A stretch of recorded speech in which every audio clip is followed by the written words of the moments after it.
धाकड़ खबर बेखौफजुमा बेबाक अंदाज। धाकड़ खबर में आपका स्वागत है। मैं आपके साथ हूं अकरम रईस खान। वैश्विक हलचल, जी हाँ, वैश्विक हलचल का वो ताजा बुलेटिन लेकर एक बार फिर से आपके सामने हाजिर हो चुके हैं, जिसमें बात करते हैं देश दुनिया ही नहीं, गाजा, फिलिस्तीन, इजराइल और ईरान से जुड़ी हुई कुछ खास खबरों की।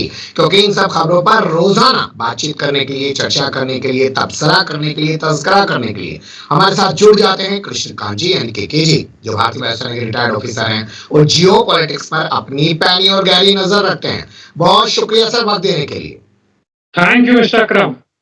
माफी चाहता हूँ, आपको बहुत परेशान कर रहा हूँ। आप अभी दिल्ली पहुंचे हैं गोवा से और घर में सही से बैठ भी नहीं पाए हैं, लैपटॉप भी आपका ऑन नहीं हुआ है, मोबाइल से ही मैंने आपको कनेक्ट करने के लिए बोल दिया है। माफी चाहता हूँ इसके लिए। कोई बात नहीं, हमारे जो 10 से 15 हजार के बीच में दर्शक हैं जो बार बार हमारी बातें सुनना चाहते हैं, मैं खुश होता हूँ उसी से। और यदि सही में वह एक क्रांतिकारी ना सही लेकिन एक सही विचारधारा की तरफ, प्रगतिशील विचारधारा की तरफ बढ़ रहे हैं, तो हम दोनों की बहुत बड़ी भागीदारी होगी इस देश में। जी चलिए, बहुत शुक्रिया और आपके इस जज्बे को मैं सलाम करता हूँ। और इस उम्र में भी आप जिस तरीके से एनर्जाइज रहते हैं वो भी काबिले तारीफ है। लेकिन अब बुलेटिन की शुरुआत कर लेते हैं। पहली खबर आ रही है, लड़की है या लड़का, अल्जीरिया के खिलाड़ी को लेकर या अल्जीरिया की खिलाड़ी को लेकर एक बवाल शुरू किया गया हंगरी की महिला बॉक्सर के जरिए, लेकिन उसी को मात भी खानी पड़ी मैदान में। ये खबर आ रही है पेरिस ओलंपिक से। कैसे देखते हैं इस पूरे मामले को? इस महिला के बारे में संदेह पिछले ओलंपिक में भी हुआ था, लेकिन पता नहीं किस आधार पर कैसे लोग करते हैं। तो मैं तो इतना ही कहना चाहूंगा कि इस बड़ी दुनिया में छोटी मोटी इस तरह की घटनाएं घटती रहती हैं। हालांकि पूरे खेल जगत के लिए ये बड़ा ही एक चैलेंजिंग टास्क है कि कैसे निर्णय लें, जहां संदेह होता है कि यह पुरुष है कि स्त्री है। यदि लड़की पुरुष के गेटअप में आती है तो नेचुरली वह हारेगी। जनरली उनकी जो ताकत होती है शारीरिक वो पुरुषों से कम होती है, भले मानसिक रूप से ज्यादा तेज हो, मल्टीटास्किंग हो और काम में आगे बढ़ी रहती है। और खासकर आजकल के आईटी क्षेत्र में उनका बड़ा दबदबा हो, चाहे एचआर हो, फ्लाइंग में, हर जगह है। लेकिन शारीरिक जगत में जहां मसल पावर की बात है, यदि पुरुष स्त्री बन के आ रहे हैं तब यह बड़ा कष्टकारक चीज है, और वो भी ओलंपिक जैसे मैच में। तो इसमें जो आयोजक हैं उनको ध्यान देना पड़ेगा, क्योंकि जनता तो मतलब केवल एक तमाशा देख के उसका मजा ले रही है, लेकिन मसला उससे कहीं ज्यादा गंभीर है। जी, उनके पिता यानी कि ईमान खलीफ के पिता, जिनका नाम खलीफ बताया जा रहा है, वो कह रहे हैं कि लड़की है, लड़की की तरह परवरिश हुई है, तमाम दस्तावेज इसके लड़की के ही मौजूद हैं। ये तो इसके मनोबल को तोड़ने के लिए किया जा रहा है सब कुछ। इलॉन मस्क भी बहुत शुरू से कर रहे हैं कि मेरा बेटा है, जबरदस्ती बेटी के गेटअप में आ रही है, ये ऑपरेशन वगैरह करवा के आ गई है। तो देखिए कि यह न्यूयॉर्क से लेके पूरे देश विदेश में, अफ्रीका तक में भी ओलंपिक में चीज आ रहा है। और बात कर रहे हैं तो हो सकता है इसमें बात सच्चाई भी हो। किसी किसी लड़कियों का भी जो गेटअप है, मसल वगैरह से कहें तो बड़ा जबरदस्त होता है, जो प्राकृतिक देन है। तो ठीक है, वहां कुछ नहीं कर सकते, वहां सामान्य कद और ताकतों की जो लड़कियां हैं, जैसे ये मुक्केबाज 45 से या 46 सेकंड में पीछे हट गई, इनको हारना पड़ा, तो ये तो होगा, क्या कर सकते हैं। जी, चलिए, अगली एक रोचक खबर का रुख कर लेते हैं जो तमिलनाडु से सामने आई है। हालांकि आप ये भी कह सकते हैं कि साउथ इंडिया में तो ऐसा होता ही रहता है, वहां पे तो रजनीकांत का भी मंदिर बना रखा है, एलियन का मंदिर बना दिया गया और एलियन को शिवजी का अवतार बताया जा रहा है। तो एलियन है भी कि नहीं ये कहना मुश्किल है। उसकी मंदिर बना दिए इन लोगों ने। उसी तरह से अन्य लोगों की मंदिर बनाए जा रहे हैं जो अभी जीवित हैं, भले वो संत हो या खासकर राजनीतिक आदमी हो जिनके पास बहुत बड़ी सत्ता है, और उनका मंदिर बना के यह बड़ा ही भौंडा मतलब मजाक है। एक तो आपने जो भी देवी देवता भगवान है उसका एक शारीरिक रूप दे दिया है, जो भी आधार हो, वो भी अब जीवित रूप में। अब एलियन जहां भी आपकी कल्पना चल पा रही है वहां पे, और पैसा कमाने का जहां तक है वो एक धंधा में कहूंगा, इससे अधिक कुछ नहीं है। और आम जनता की अज्ञानता और अंधविश्वास को बढ़ाने की बात है, और कुछ नहीं है। जी, क्या लोगों को नए नए भगवानों की जरूरत पड़ती है? क्योंकि हमने देखा कोरोना के दौर में कैसे कोरोना मैया की जगह जगह पूजा की जाने लगी थी। देखिए, अंधविश्वास हमारे पूरे समाज में व्याप्त है। ऐसा नहीं कि जो जनता पूजा कर रही है, पाठ कर रही है, कल्पनाओं में बह रही है कि इस तरह की कोई न कोई देवी है, माता है, शक्ति है जो आके हमारी मदद करेंगी, तो उनकी मजबूरी है, वह जानबूझ के इसमें नहीं घुसे। किसी भी पागल से पूछे तो वो नहीं कहता है कि मैं पागल हूँ। इसी तरह से अंधभक्ति है, बेचारगी है बेचारों की, ना नौकरी है, ना ढंग की शिक्षा है, ना स्वास्थ्य व्यवस्था, ना घर है, ना आस-पास पड़ोस में कोई इज़्ज़त है, यानी मानसिक शारीरिक रूप से जीने की कोई क्षमता नहीं है। तो बेचारे क्या करें? इसी में बेतहाशा होके गुज़र रहे हैं। शराब मिल जाए तो पी के टल रहते हैं। उड़ता पंजाब फ़िल्म की कहानी है, वो भी जारी है और आम जी, जनता भी यह चीज़ है और जहाँ तक पूँजी की बात है, उसको कोई इससे दिक्कत नहीं है। जी। उसको तो बल्कि इससे फायदा ही होता है, क्योंकि कहीं पे भी कोई नया इस तरीके का मामला शुरू होता है तो कारोबार तो शुरू हो ही जाता है कुछ लोगों का। मणिपुर से खबर आई है, हालांकि ऐसी खबर कल जम्मू कश्मीर से भी आई थी, हमने चर्चा की थी कि बीएसएफ के डीजी को हटा दिया गया, लेकिन अब मणिपुर में जो हुआ है वो तो बहुत ही चिंताजनक बताया जा रहा है। असम राइफल्स को हटाकर सीआरपीएफ को लगा दिया गया है। भाजपा के विधायक तक विरोध कर रहे हैं। अब असम राइफल्स को हटाकर यदि बीएसएफ को लाया जा रहा है तो इसका कुछ खास मायने रखता है। असम राइफल पारामिलिट्री फोर्स नहीं है, यह मिलिट्री फोर्स का हिस्सा है और वह यदि वहां पे जाके उसको हटाया जा रहा है, यानी वो प्रॉपर मिलिट्री के लोग हटाया जा रहा है, तो कुछ न कुछ तो गड़बड़ है। और या तो उनमें भी ऊपरी स्तर पर या निचले स्तर पर या कहीं भी कहें, तो जो भी एक क्रॉस बॉर्डर जो छुप छुपा के सामान आते हैं जाते हैं, उसमें कहीं न कहीं ये हिस्सेदार बन गए हैं। इसलिए पूरे के पूरे उस उनकी जो बटालियन उनको हटाकर और ये पारामिलिट्री को लगाया जा रहा है। लेकिन यह सोचना है कि पारामिलिट्री खासकर बीएसएफ या सीआरपीएफ के लोग बड़े ईमानदार हैं, तो यह मूर्खता वाली बात है। ऐसी कोई बात नहीं है। किसी न किसी चीज़ को छुपाने की कोई खास घटना घटी है, कुछ खास तरह की चीज़ें सामने उभरी हैं, जिससे केंद्र और वहाँ की जो लोकल सत्ता है, वो दोनों परेशान हैं और इस तरह की ताबड़तोड़ कुछ न कुछ कार्रवाई कर रहा है। जब केंद्र से लेके नीचे तक पंचायत तक सब भ्रष्ट हैं, तो इनको हटाकर और लाकर दूसरे तरह के फर्ज करने से कोई अंतर नहीं पड़ने वाला है। जी। लेकिन लोग तो कह रहे हैं कि असम राइफल्स को वापस लाओ, क्योंकि वो ज्यादा बेहतर ढंग से काम कर सकती है, ये तो दबाव में काम करेंगे।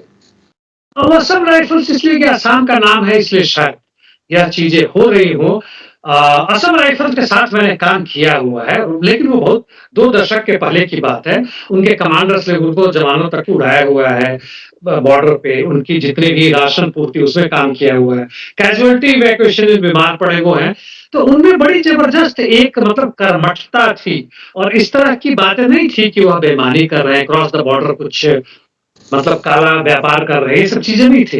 लेकिन इस बीच में क्या घटित हुई है, क्या उनके मोराल में डाउन हुआ है, जनता की जहां तक बात है तो ठीक है, बीजेपी के नेता को मौका मिला है, भाई हम भी इसी के आधार पर राष्ट्र भक्ति दिखाए और सामने है, कोई अंतर नहीं पड़ता है। लेकिन इसमें केंद्र सरकार को बहुत ही फूक फूक के कदम उठाना चाहिए, राजनीति से परे होकर कि आखिर क्या ऐसा कारण है कि असम राइफल के जवान यहाँ असक्षम हो रहे हैं। जी।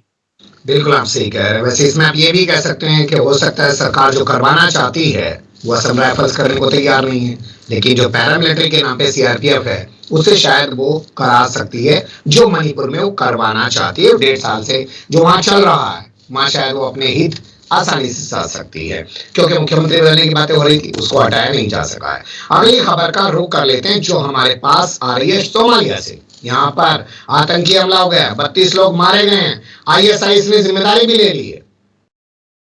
सोमालिया और इस तरह के पूर्वी या पूरे अफ्रीका में कहें, दक्षिणी अफ्रीका के कुछ हिस्सा छोड़ दें, इस तरह की घटनाएं बड़ी तेजी से घटित हुई हैं। सोमालिया में तो खैर समुद्री डाकू के नाम से भी फेमस था। बाय द वे बता दूं कि रशियन आर्मी में एक ब्रिगेड है जिसको उन्होंने सोमालिया ब्रिगेड रखा हुआ है या डिवीजन रखा हुआ है। इसलिए नहीं कि सोमालिया से कोई संबंधित है, बल्कि उसके जो पूर्वज कमांडर थे जब बनी थी, तो उनके मन में था कि सोमालिया के लोग बड़े बहादुर होते हैं। खैर, और दूसरी बात है, बहादुरी बेचारे जो भी हैं, वह गरीबी के कारण समुद्र में डाकू बन के कर रहे हैं। तो केवल सोमालिया ही नहीं, जो नए जो क्षेत्र देश जो आजाद हुए हैं फ्रेंच इंपेरियलिज्म से, बुर्किना फासो, माली, नाइजर, ये सब देश आसपास के चाड वगैरह हैं, वहां पे अमेरिकी फोर्सेस घुसने की कोशिश कर रही है। सीआईए हर जगह से घुस रहा है और उनकी कोशिश है कि रूस को ना घुसने दीजिए।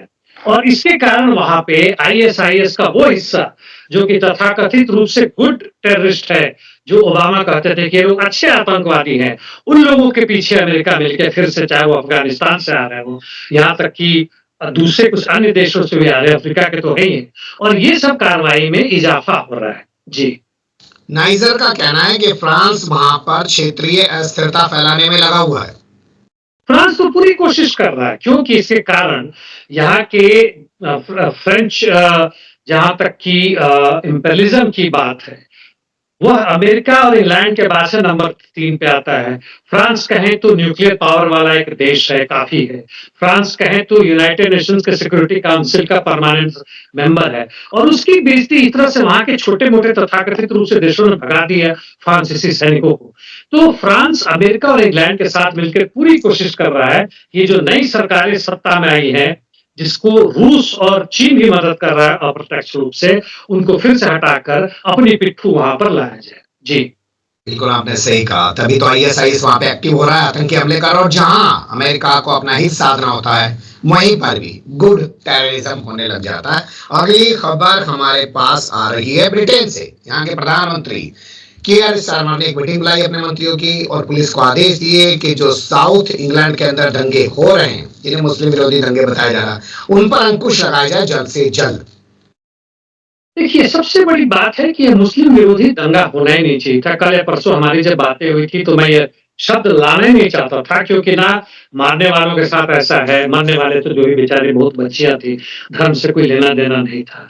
अफ्रीकी मूल के हो, कुछ भी हो, या शरणार्थी हो, तो आपने इस तरह की व्यवस्था पैदा की है। आप यूक्रेन में मदद करके यूक्रेन से शरणार्थियों को लेकर, हालांकि इसमें यूक्रेन के शरणार्थियों का सीधा हिस्सा नहीं है, और उसको भगा के रवांडा, युगांडा कहीं कहीं भेज रहे हैं।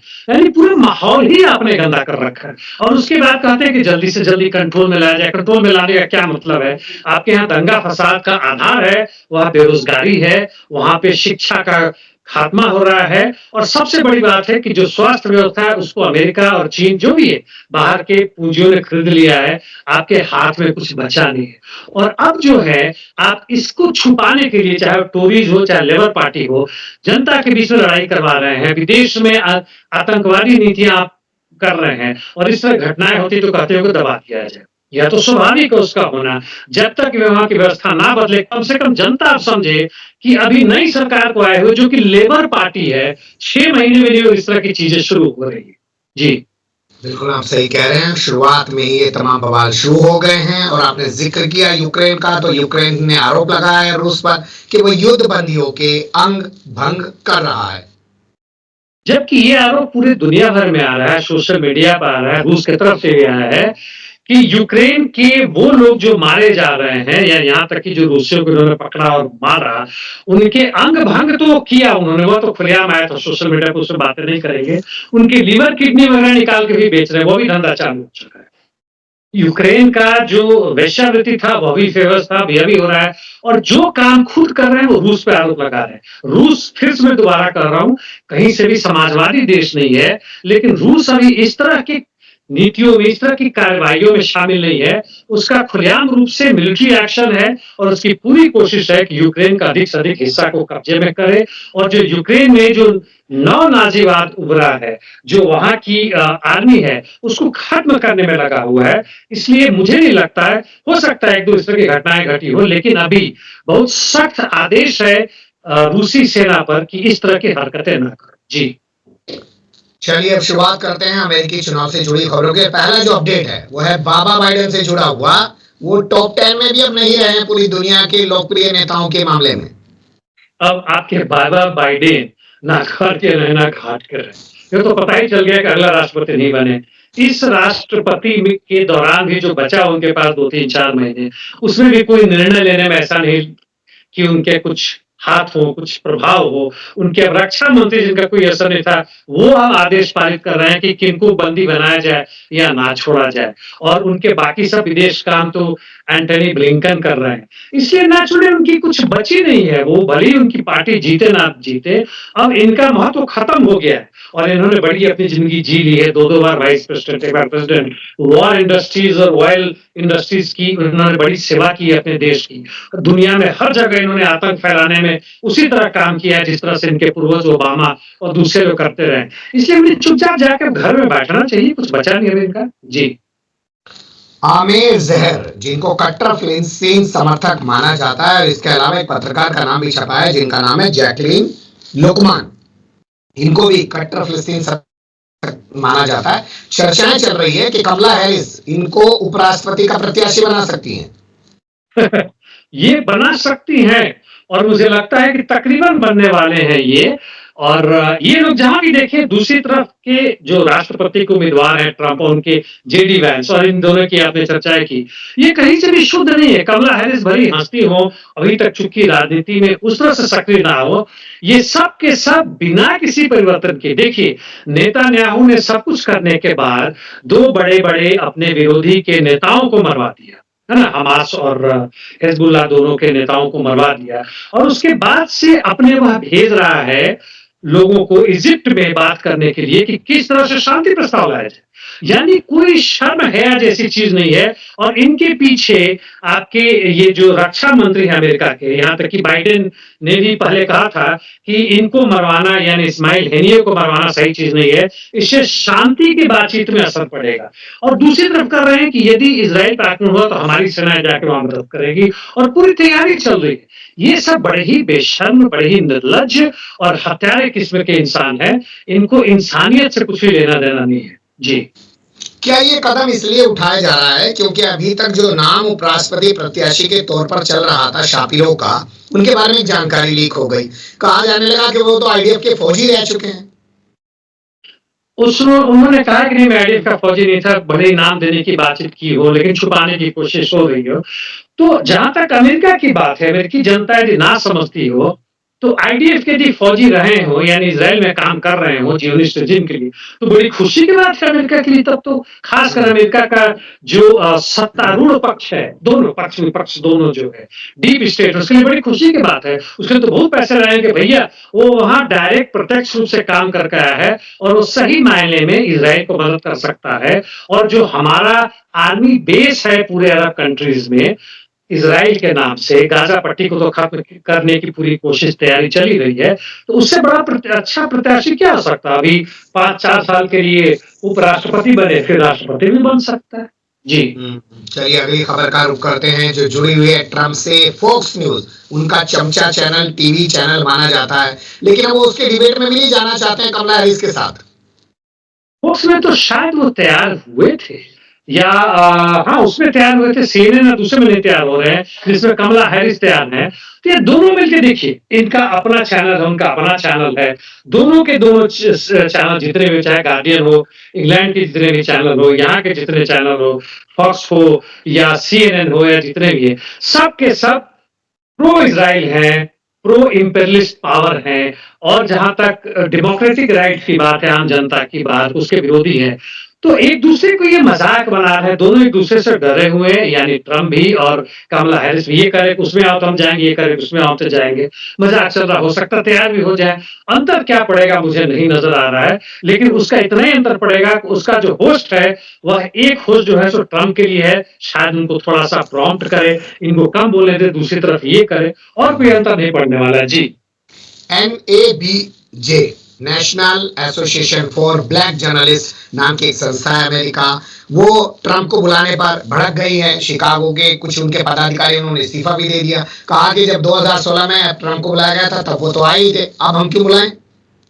सब अपना अपना भाव खा रहे हैं। वैसे यदि ब्लैक के लिए सही में काम कर रहे हैं, ब्लैक लाइव मैटर्स की बात है, या इस तरह के जो भी स्वतंत्र इंडिपेंडेंट रूप से, जो चाहे एनजीओ हो, चाहे छोटे मोटे ऑर्गेनाइजेशन है, बड़े ही सही हो, यदि सही उन्हें जनता के बीच रहना है, जनता के लिए काम करना है, तो इन सबसे पूर्ण रूप से अलग होकर काम करें, नहीं तो कोई उपाय नहीं है। कुछ दिन फिर नाराज हो जाएंगे, कुछ पैसे मिल जाएगा, हो सकता है अगली बार आ जाए, इधर से नाराज हो तो उधर गए, मतलब हाथ घुमा के कान की तरफ से नाक पकड़ने वाली बात हो, कोई अंतर नहीं पड़ता, चाहे ट्रंप हो चाहे अब कमला हैरिस हो। जी।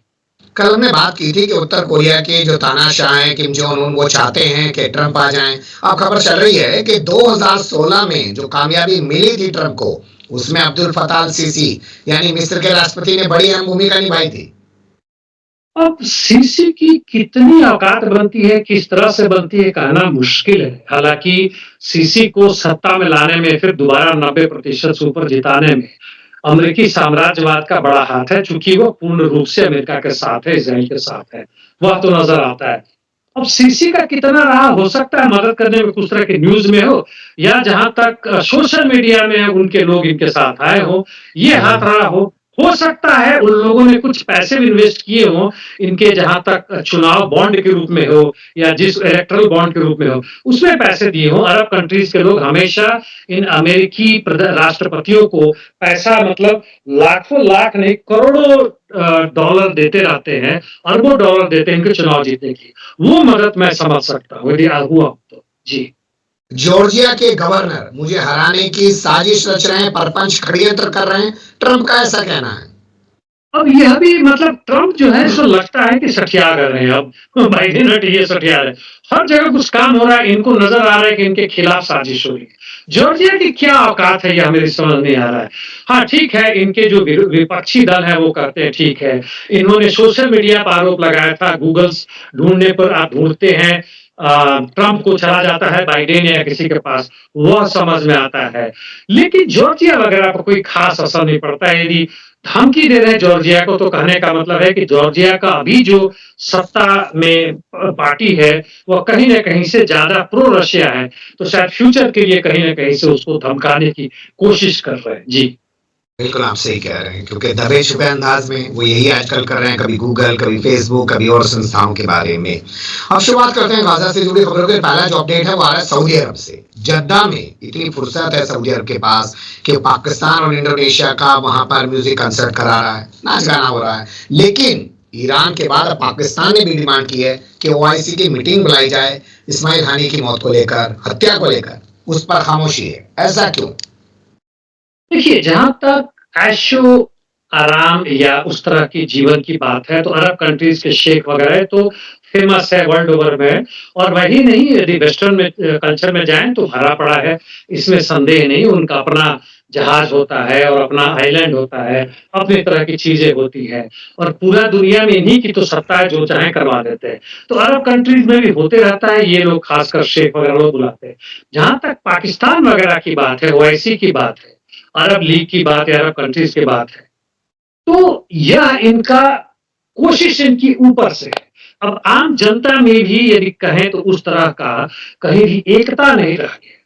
वह कहीं न कहीं उनको तोड़ा गया है बुरी तरह से।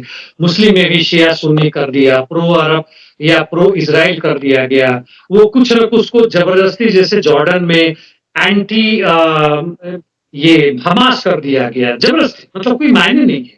यदि तुम लड़ रहे हो और खासकर उस देश की स्वतंत्रता के लिए लड़ रहे हो तो धर्म से परे होकर सही ढंग में लड़ते हो, तो आज ये इस्माइल नहीं मारे गए होते और ना ही वो हिजबुल्लाह के जो है नाम भूल रहा हूँ। Hassan Nasrallah. हाँ, वो ये इनके ऊपर जो घटनाएं चल रही है, जिस तरह की चीजें हो रही है, वो नहीं हुआ होता। लेकिन ये लोग बिल्कुल कमजोर पड़ गए हैं, आपस में बिल्कुल फूट चुके हैं, खासकर टॉप से इनको तोड़ा गया है।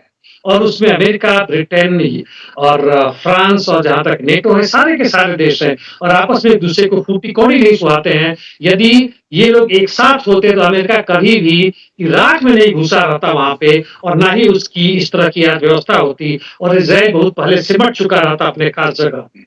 जी। बिल्कुल आपने बहुत बड़ी बात कह दी है, लेकिन ओआईसी लेटर लिख के काम चला रहा है। उसने यूएन को लेटर लिख दिया है कि फिलिस्तीन के जो बंदी हैं उनके साथ जो जुल्म ज्यादती हो रही है उसकी जांच कराई जाए। तो चलिए, उंगली कटा के शहीदों में नाम लिखवा रहे हैं। अगला जो अपडेट हमारे पास आ रहा है, आजाद फिलिस्तीन रियासत के कयाम के लिए यानी कि फिलिस्तीन राज्य बनाने की मांग को लेकर लंदन की सड़कों पर, हथियार पाबंदी लगाने की मांग को लेकर लंदन की सड़कों पर कल जबरदस्त धरना प्रदर्शन किया गया है सर। ये प्रशंसनीय है, जर्मनी में हुआ, हज़ारों हज़ार की संख्या में लोग आए हैं नेटो के खिलाफ। और जर्मनी में तो खैर वहाँ पे यूक्रेन युद्ध के खिलाफ ज़्यादा भड़का था और ये पूरे यूरोप में खासकर इंग्लैंड की जो आप बात कर रहे हैं, इन सबको लग रहा है अभी तक ये लोग यूक्रेन के युद्ध से इनको लग रहा था कि थर्ड वर्ल्ड वॉर उस ढंग का नहीं होगा, जो अब मिडिल ईस्ट से भड़कता हुआ नजर आ रहा है। लग रहा है कि वहां युद्ध हो गया, अमेरिका को आना पड़ेगा मजबूरी में और इंग्लैंड भी घुसेगा। इससे जनता को क्या घबराहट हो रही है, जनता क्यों बेचैन हो रही है? इसलिए कि जो भी हथियार जा रहे हैं वो जनता की काफी जो कठिनाइयों से इन्होंने जो पैदा किया हुआ धन संपत्ति किया उस पर टैक्स लगा के ये लोग लूट रहे हैं। इनको तो कुछ मिलने वाला है, इनका सारा का सारा जो भी था वो खत्म हो जा रहा है। और इसलिए इंग्लैंड में जो चल रहा है उसमें यह भी एक बहुत बड़ा मुद्दा है कि हमने सोचा था कि हम टोरीज को हटाकर लेबर पार्टी को ला रहे हैं, यानी मजदूर वर्ग की पार्टी को सत्ता को ला रहे हैं, तो यह सारा युद्ध खत्म हो जाएगा, इंग्लैंड बंद कर देगा। लेकिन इंग्लैंड कुछ नहीं कर रहा है और पूरी की पूरी जो है सो हथियार जो है वो इजराइल को दे रहा है, इजराइल को समर्थन कर रहा है। और इसका मैं पूरी तरह समर्थन करता हूं। यह तो एक दिन के लिए है, इनको लगातार हर रोज उस तरह से करना चाहिए जैसा खुद इजराइल में हो रहा है। नेतन्याहू के खिलाफ हर शनिवार को लाख से अधिक लोग वहां हर प्रमुख शहरों पे आके और नेतन्याहू के खिलाफ आवाज बुलंद कर रहे हैं। जी बिल्कुल सही कह रहे हैं। और पुलिस से भिड़ रहे हैं, पुलिस की लाठियां खा रहे हैं, लेकिन रुक नहीं रहे हैं। उनके जज्बे को सलाम किया जाना चाहिए। खबर अब आ रही है ईरान से। जो ईरान मंगलवार की रात इस्माइल आने की हत्या के बाद बता ही नहीं रहा था क्या हुआ। एनवाईटी ने एक रिपोर्ट छाप दी के साथ 2 महीने पहले उनके बेड के नीचे बम लगाया गया था और जब वो अपने रूम में पहुंचे तो रिमोट से उसको उड़ा दिया गया। अब ये रिपोर्ट जब छपी तो उसके बाद आईआरजीसी ने कहा नहीं जी, शॉर्ट रेंज मिसाइल चलाया गया है। आप इस खबर को कैसे देखते हैं? क्या एनआईटी की रिपोर्ट को काटने के लिए इन्होंने बोला या ये अभी और टाइम लेते या इनको इतना टाइम लगा क्यों? देखिए, मुझे कुछ तो गुंजन लग रहा है। एक तरफ खबरें यह भी आ रही है जैसे ईरान मतलब मना नहीं कर रहे खबरों का कि अमेरिका और बड़े-बड़े देशों के जो इनके साथ मतलब मिलके करना चाहते हैं, ब्लिंकन वगैरह, बार-बार फ़ोन कर रहे हैं कि भैया मान जाओ। ये ऐसे लगता है कि भई 50-50 का बँटवारा होना था, किसी को 40 मिल गया, किसी 60 मिल गया, इसलिए बँटवारा चल रहा है, इसलिए लड़ाई चल रही है। मसला उतना आसान नहीं है, मसला कहीं गंभीर है, कहीं गहरे में है, जिसकी खबर भनक हमें नहीं लग पा रही है। दूसरा चीज़ है, जहाँ तक मिलिट्री अलायंसेस की बात है, अमेरिका की हर जगह घुसपैठी है और मोसाद हर जगह घुसा हुआ है। तीसरी बात अब जो चल रही है कि यहाँ पे इन्होंने बारूद लगाया, मान लेते हैं कि बारूद नहीं हुआ, शॉर्ट रेंज मिसाइल है। आखिर शॉर्ट रेंज मिसाइल ईरान में जहाँ आईआरजीसी की हर जगह पकड़ है, उसकी खुद की अपनी सीक्रेट सर्विसेज बहुत मजबूत है, इस तरह से कैसे आ गया? यदि शॉर्ट रेंज मिसाइल ही मान लेता हूँ, तो क्या तुम्हारा एयर डिफेंस मिसाइल रेडार के साथ वहां पर एक्टिव नहीं था? और शॉर्ट रेंज मिसाइल जो कि बहुत एक्टिव नहीं था, हाइपरसोनिक कहीं से नहीं था, तो उसको तुमने क्यों नहीं मार दिया? वो तो सवाल ही नहीं पैदा होता तक पहुंचे। मुझे इस सब चीज़ में बहुत बड़ा गुंजन लग रहा है। पता नहीं भविष्य में इसका खुलासा होगा कि नहीं होगा, लेकिन मुझे लग रहा है कि इसमें आईआरजीसी कहीं न कहीं अपने कमजोरी को छिपाने के लिए कर रहा है। यदि वास्तव में इसमें यदि कहीं से शामिल नहीं है तो, और अपनी बेइज्जती को छुपाने के लिए सब काम कर रहा है। और देखते हैं किस तरह से रिवेंज लेता है। हो सकता है 200-300 फिर मिसाइल यूएवी मारे और कहे कि हमारी जीत हो गई। और उस तरफ से जहां से कि 15-20 देशों के पूरे हवाई जहाज और लगातार बार-बार उसको घेर रहे हैं, उसको मार गिराएंगे और कहेंगे कि ये आक्रमण असफल हुआ। इजराइल भी खुश, ईरान भी खुश। जी। आईआरजीसी ने इंटेलिजेंस के और कुछ फौज के करीब 20 अफसर, अधिकारी, कर्मचारी जो हैं वो हिरासत में लिए इस पूरे मामले की जांच के लिए। लेकिन सारी की सारी तेजी में फिर आपको ले जाना चाहता हूं, एनवाईटी की रिपोर्ट के बाद ही क्यों हुई? उससे पहले कुछ दिख ही नहीं रहा था, बस ये कहते हैं हाँ जांच कर रहे हैं, बताएंगे कैसे हुआ, क्या हुआ। अब भंडा फूट रहा है। देखिए, आम जनता के लिए है कि भाई हवाई जहाज से मार, शॉर्ट रेंज मिसाइल मारा। इतना नहीं सोच रही है कि इलेक्ट्रॉनिक काउंटर मेजर क्यों नहीं था। शॉर्ट रेंज मिसाइल क्या ईरान के अंदर था? यदि अगल बगल भी था तो हमें पहले से पता क्यों नहीं चला?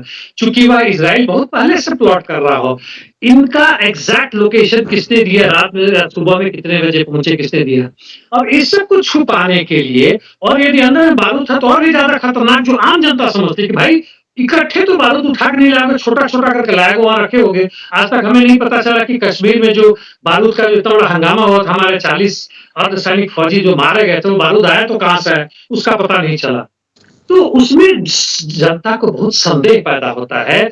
और ये जहां तक मिसाइल की बात है, संदेह कम पैदा होता है। लेकिन यह तो निश्चित है कि इस घटना के बाद जब खुलासा हुआ है, तब जाके आईआरजीसी कहें या ईरानियन गवर्नमेंट कहे, तो कहीं न कहीं से बयान देकर फंस गए, छुपाने के लिए कभी उधर की बातें कर रहे हैं। भले ईमानदारी से कर रहे हो, लेकिन कुछ गड़बड़ तो है। जी। चलिए, बिल्कुल सही आप कह रहे हैं, क्योंकि चीजें जिस तरीके से सामने आनी चाहिए थी जब नहीं आई तो सवाल तो उठ ही रहे हैं। 15,000 हेल्थ वर्कर तैयार किए हैं ईरान ने, जिनको बताया जा रहा है गाजा में भेजा जाएगा। और ये बातें उस दौर में की जा रही है जब इस्माइल आनी की हत्या हुई है।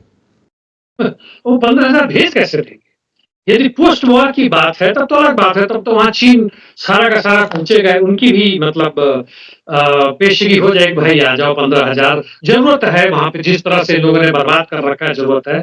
लेकिन किस तरह से होंगे, क्या इस 15,000 वास्तव में केवल मेडिकल सर्विसेज़ वाले हैं या कहीं से कहीं मिलिट्री मैन हैं जो हथियार चला सकते हैं, इंटेलिजेंस के लोग हैं जो इस तरह के कामें कर सकते हैं, पता कर सकते हैं, इलेक्ट्रॉनिक वॉरफेयर में एक्सपर्ट हैं और आईटी में एक्सपर्ट हैं। कहना बड़ा मुश्किल है क्योंकि अभी खुलासा नहीं हुआ है और देखते हैं आगे इसका उपयोग कहीं अपने देश के अंदर ही तो नहीं ये लोग सोच रहे हैं। जी। स्वीडन ने अपना दूतावास बंद कर दिया बैरूत में, और इसके अलावा कई और देशों ने भी लोगों से कहा है अपने कि भैया लेबनान छोड़ दो। क्या लग रहा है आपको कि कुछ जो है वाकई में जंग होगी? अमेरिका खुद एनकरेज कर रहा है अपने जो नागरिक है वहाँ पे या दूसरे लोग हैं, अभी के लिए छोड़ दो और भाग जाओ। तो जंग अभी भी इतना जो देर कर रहा है और एक डेट फिट तय किया जा रहा है ईरान द्वारा कि इसके पहले हम करेंगे, वैसा करेंगे।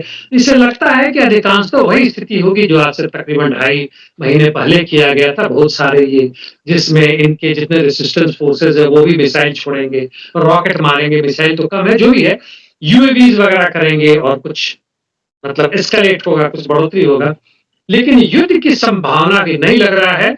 मैं तो ये कहूँगा कि युद्ध करना है तो इसकी घोषणा मत करो, और चूँकि अमेरिका खुद फँसा हुआ अपने चुनाव में और यूक्रेन में, इसलिए अब मौका है मतलब डू और डाई, या तो करो नहीं तो मरो। ये छूट-छूट के तो तुम खत्म हो रहे हो, बर्बाद हो रहे हो पूरे इज़राइल और उसके समर्थक सैनिकों द्वारा, जिसमें अमेरिका और इंग्लैंड और बाकी सब है। जी। बिल्कुल आप सही कह रहे हैं। अब अगली खबर का रुख कर लेते हैं जो आ रही है बाइडेन से जुड़ी हुई। बाइडेन ने फोन करके बताया जा रहा है कि बाइडेन ने नेतन्याहू को अड़काया और ये तक कहा कि बकवास मत करो, कम से कम मेरे से तो सच बोलो, बंदाकों के मुद्दे पर गलत बोल रहे हो, इस्माइल आने की मौत नहीं होनी चाहिए थी, जंगबंदी फौरन करो। ये तमाम बातें क्या दिखाती हैं? झन्नाट है या अपनी झुंझलाहट उतार रहे हैं, या बस बाइडेन को सुना के मीडिया को बता के कह रहे हैं कि मैंने कुछ कह दिया? ये बात तो है, चूँकि इनके वहाँ पहुँचने के आस-पास में सब कार्यक्रम हुए, इन्होंने बाइडेन को या वहाँ के इंटेलिजेंस को नहीं बताया। ये उनसे भी छुप के कर रहे हैं। ये सोच रहे हैं कि हम बॉस हैं, जो चाहेंगे करवा लेंगे। लेकिन बॉस के अंदर भी जिसको आपने पाला-पोसा हो इतने सालों से, इतना ढीठ हो चुका है कि बिल्कुल चिकना घड़ा हो चुका है, आपके ऊपर कोई असर नहीं पड़ने वाला है, आप जो भी कर लें। और बाइडेन की ऐसे भी इज़्ज़त खत्म हो गई, चाहे देश नीति हो, चाहे विदेश नीति हो, नेतान्याहू भला इनको क्यों भाव देने वाला। वह देखना चाह रहा है कि अभी कौन आ रहा है, या पहले वाली ही कमला हैरिस आ रही है, या पहले ही वाले ट्रंप आ रहे हैं, और उसके हिसाब से अपने लगाने में टिका हुआ है और अपना काम कर रहा है। यह वो समझ चुके हैं बिल्कुल अच्छी तरह कि अमेरिका के पास कोई दूसरा गुंजाइश नहीं है कि इनको पूरी मदद दे, आर्थिक हो, सैनिक हो, डिप्लोमैटिक हो, और यदि युद्ध हो जाता है तो अपने भी सैनिक यहाँ भेजे, नेटो के साथ भेजे। जी। क्या नेतन्याहू को किसी तरह का कोई तख्ता पलट लग रहा है हो जाएगा और वो अमेरिका करवा सकता है, ऐसा डर लग रहा है? इसलिए खबरें चल रही हैं कि वो अपने रक्षा मंत्री का चार्ज विदेश मंत्री को देना चाहता है, आईडीएफ चीफ को बदलना चाह रहा है, सीमेट चीफ को बदलना चाह रहा है। खतरा तो है, चूंकि उनके ऊपर अभी चुनाव अभी नहीं तो कल होगा ही होगा, जीतने की संभावना कम है। नंबर 2, जिस दिन ये प्रधानमंत्री नहीं रहेंगे तब से फिर से केस जो इनके ऊपर चल रहा है, ये पक्का जेल में जाएंगे, इसलिए चाहते हैं कि युद्ध चलता रहे। और जहां तक खुद के हटाने की बात है, या तो भय है इनमें, ताकि इसको बदल रहे हैं, उसको बदल रहे हैं, और जहां भी कुछ शांति की नजर आती है फिर से युद्ध शुरुआत करते हैं। जबरदस्ती जैसे हनीये को मरवाया, उधर फकरी को मरवाया, या इस तरह की कारनामे करते जा रहे हैं ताकि युद्ध विराम ना कहीं से हो जाए, युद्ध रुक ना जाए। और जब तक युद्ध नहीं रुकता है तब तक अमेरिका की भी कुछ ना कुछ मजबूरी बनती है कि इनको इस युद्ध के दौरान ना हटाया जाए, कहीं ऐसा नहीं कि सारा कुछ बिखर जाए और बड़ा ही मुश्किल स्थिति पड़ जाएगा। इसलिए इस मजबूरी में हो रहा है। लग नहीं रहा है, शुरुआती दिन से मैं कह रहा हूं कि अब अमेरिका को ये आपके जो भी सत्ता में है अभी इजराइल में, जियोनिस्ट रिजीम में है, नेतान्याहू उनके रक्षा मंत्री, ये हो विदेश मंत्री, वो हो, इनको पसंद नहीं आ रहा है, क्योंकि इनकी बात उस तरह से नहीं मान रहे जिस ढंग से चाह। जी। बिल्कुल आप सही कह रहे हैं कि जो अमेरिका ने यूएनओ के जरिए 1940 में बाकायदा गुंडाई करवाई और इजराइल को देश का दर्जा दिलवा दिया, और उसके बाद से फिलिस्तीन की धरती पर कब्जा करवाया, कैसे फिलिस्तीनियों को खदेड़ खदेड़ कर आज पूरी दुनिया में फैला दिया गया है, वो आप देख ही सकते हैं। अब वो इतनी आसानी से अगर टूट जाएगा तो अमेरिका के अस्तित्व पर भी सवाल उठेंगे कल। तो उसे बचाने के लिए अमेरिका इतनी भी जलालत झेलने को तैयार है। मतलब वहां का जो राष्ट्रपति है, फिर चाहे नेतन्याहू जैसा टुच्चा सा आदमी क्यों ये सब काम ना कर रहा हो। बहुत शुक्रिया, आपने बहुत बारीकी से तमाम चीजों पर रोशनी डाली। फिर आपके साथ किसी और मुद्दे पर जुड़ने की कोशिश करेंगे। धन्यवाद। Thank you mister Akram.